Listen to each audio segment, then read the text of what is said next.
May kilala ka bang taong sinungaling?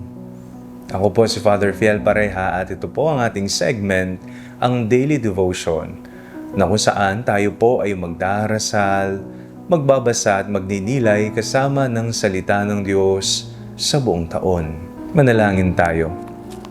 Sa ngalan ng Ama, ng Anak at ng Espiritu Santo. Amen. Halina, banal na Espiritu, liwanagan mo ang aming puso at isip, nang maunawaan at may sa buhay namin ng iyong salita. Amen.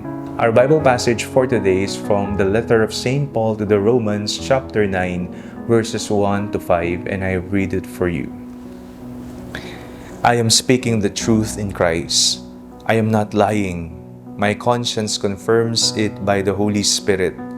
I have great sorrow and unceasing anguish in my heart, for I could wish that I myself were accursed and cut off from Christ for the sake of my own people, my kindred, according to the flesh. They are Israelites, and to them belong the adoption, the glory, the covenants, the giving of the law, the worship, and the promises. To them belong the patriarchs, and from them, according to the flesh, comes the Messiah, who is over all, God blessed forever. Amen. May kilala po ba kayong taong sinungaling na alam mo na hindi totoo ang kanyang sinasabi, pero parang kung magkwento at magsalita ay confident pa na sabihin ang kwentong kasinungalingan? Sinabi ni San Pablo sa ating pagbasa ngayong araw na ito, "Ako ay nagsasabi ng totoo. Ako ay hindi nagsisinungaling." Ano ang kalaban ng katotohanan? Ito ay ang kasinungalingan. Kapag tayo ay nagsasabi ng kasinungalingan, atin pong niyuyurakan ang katotohanan.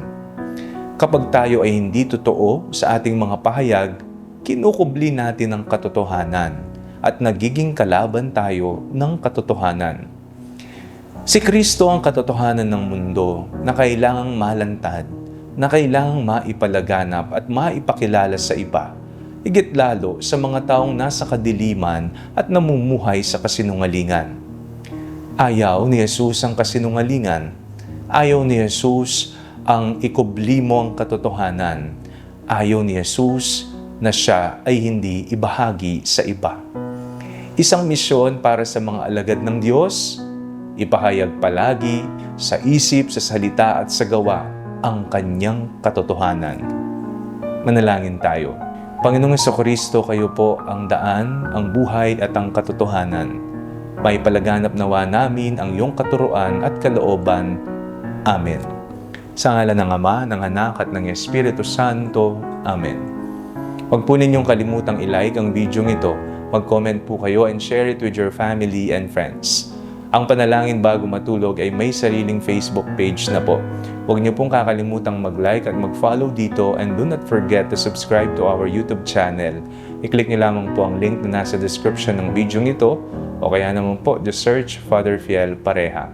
At kung nais niyo pong maging updated sa ating pagpapahayag, you can join our broadcast channel dito po sa ating Facebook page o kaya naman po sa ating bulletin board sa TikTok app. God bless you po.